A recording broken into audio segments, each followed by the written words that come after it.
अस्सलाम वालेकुम फ्रेंड्स, मैं हूं मुनीर अहमद और आप देख रहे हैं हमारे चैनल का टेक्निकल सेक्शन, जिसमें आज हम आपको बताने जा रहे हैं कि आरबी ऑनलाइन अर्निंग में लॉगिन साइन अप किस तरह होते हैं। सबसे पहले जो भी आपको रेफरल लिंक मिलेगा वो व्हाट्सएप ग्रुप से, फेसबुक से, लिंक्डइन से, किसी सोशल एक्टिविटी से मिलेगा।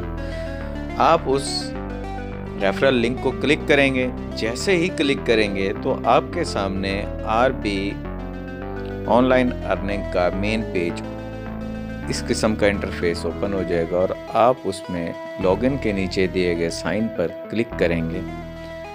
सबसे पहले आपको रेफर्ड बाय जिसका लिंक आया होगा, उसके बाद आप अपना नाम और अपना ईमेल, पासवर्ड वगैरह डालेंगे और अगर चाहें तो सोशल एक्टिविटीज़ का लिंक भी दे सकते हैं। उसके बाद साइन अप करें। साइन अप करने के बाद चंद लम्हे के बाद आपके सामने आपका अकाउंट सक्सेसफुल क्रिएट हो जाएगा और आपको इस तरह इन्फॉर्म कर दिया जाएगा, योर अकाउंट क्रिएटेड सक्सेसफुली। अब इसके बाद आपके सामने रजिस्ट्रेशन का प्रोसेस मुकम्मल हो चुका। रजिस्ट्रेशन प्रोसेस मुकम्मल होने के बाद आप अपने अपलाइनर को इन्फॉर्म कर देंगे। लाइक कमेंट करना मत भूलिएगा। Thanks for watching, good bye.